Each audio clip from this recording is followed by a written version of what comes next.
तो चलिए आज चलते हैं भैरवपुर गांव की उस डरावनी कहानी में, जहां एक बहुत ही साधारण सी आहट मौत का पैगाम बन जाती है। ये सिर्फ एक आवाज नहीं बल्कि एक अनसुने खौफ की पूरी दास्तां है। ये कहानी शुरू होती है एक बिल्कुल सुनसान गांव से, जहां सूरज ढलते ही एक अजीब सा सन्नाटा पसर जाता है। और इस पूरे सन्नाटे का सेंटर पॉइंट है एक पुरानी वीरान हवेली, जिसके बारे में गांव वाले कहते हैं कि वहां आज भी कोई रहता है। लेकिन सवाल ये है कि क्या वो हवेली सच में वीरान थी? यहीं से तो कहानी का असली रहस्य, असली थ्रिल शुरू होता है। एक ऐसी मौजूदगी जो दिखती नहीं, सिर्फ सुनाई देती है, कदमों की एक धीमी आहट के रूप में। शुरू में तो भाई किसी ने सीरियसली लिया ही नहीं। सबने सोचा अरे कोई मजाक कर रहा होगा या बस मन का वहम है। लेकिन जब एक के बाद एक कई लोगों ने उस आहट को सुना, तो मजाक की जगह डर ने ले ली। और इस डर का सबसे पहला सामना हुआ रीना से। दोस्तों के साथ होता है ना, शर्त वगैरह लग गई और वो घुस गई उस हवेली में। लेकिन अंदर दीवार पर अपनी परछाई के साथ साथ उसे एक और साया दिखा जो उसका तो बिल्कुल नहीं था। और फिर उसने वो आवाज सुनी, धीरे धीरे पास आते कदमों की एक आहट जिसका कोई शरीर नहीं था। और सबसे डरावनी बात ये थी कि वो आहट सिर्फ हवेली में नहीं रही, वो उसके पीछे पीछे उसके घर तक चली आई। इसके बाद नंबर आया रघु का, जो गांव का नाई था। एक रात जब वो तालाब के पास से गुजर रहा था, तो उसे साफ महसूस हुआ कि घने अंधेरे में कोई है जो उसके ठीक पीछे चल रहा है। लेकिन रघु के साथ जो हुआ वो रीना के अनुभव से कहीं ज्यादा डरावना था। उसने जो मंजर देखा, उसने उसे दिमागी तौर पर तोड़कर रख दिया। वो बस पागलों की तरह एक ही बात दोहराए जा रहा था, आहट मुझे ले जाएगी। और ये सिलसिला यहीं नहीं रुका। अब तो ये आहट सिर्फ कदमों की आवाज नहीं रह गई थी। कभी किसी को फुसफुसाहट सुनाई देती, तो कभी कोई साया ही दिख जाता था। मतलब पूरा गांव एक अजीब से खौफ के साए में जीने लगा था। अब देखिए, जब बात इतनी बढ़ गई, गांव में दहशत फैल गई, तो पुलिस को तो आना ही था।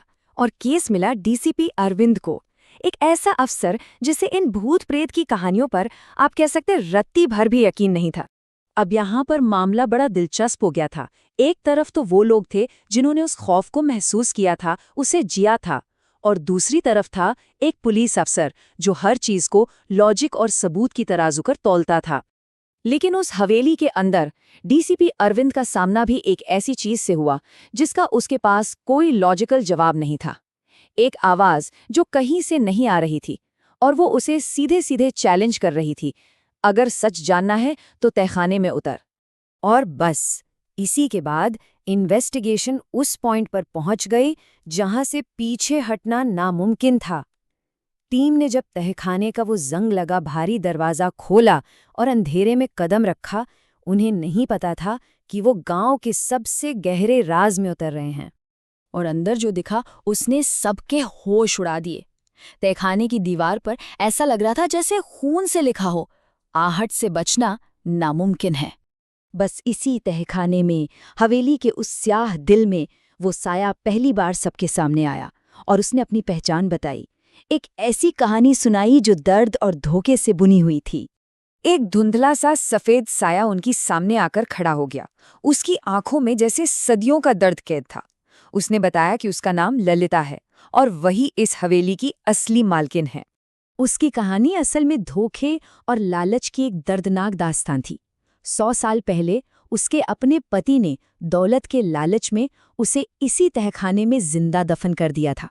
और तब से सोचिए, 100 सालों से उसकी आत्मा यहीं कैद है, भटक रही है, और उसके कदमों की वही आहट इस हवेली का श्राप बन चुकी है।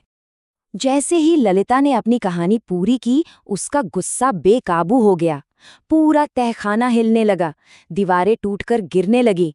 उस वक्त टीम के पास अपनी जान बचाकर वहां से भागने के सिवा और कोई चारा नहीं बचा था। वहां से बच निकलने के बाद टीम ने एक बहुत ही डेस्परेट फैसला लिया। उन्हें लगा कि श्राप का सोर्स ललिता के अवशेष हैं। अगर उन्हें ही खत्म कर दिया जाए तो शायद ये सब रुक जाएगा। उनकी सोच ये थी कि अगर शरीर को जला दें तो आत्मा को भी मुक्ति मिल जाएगी और ये डर का खेल हमेशा के लिए बंद हो जाएगा। तो उन्होंने पूरी हवेली को आग के हवाले कर दिया और कुछ देर के लिए तो लगा भी कि हाँ, वो कामयाब हो गए।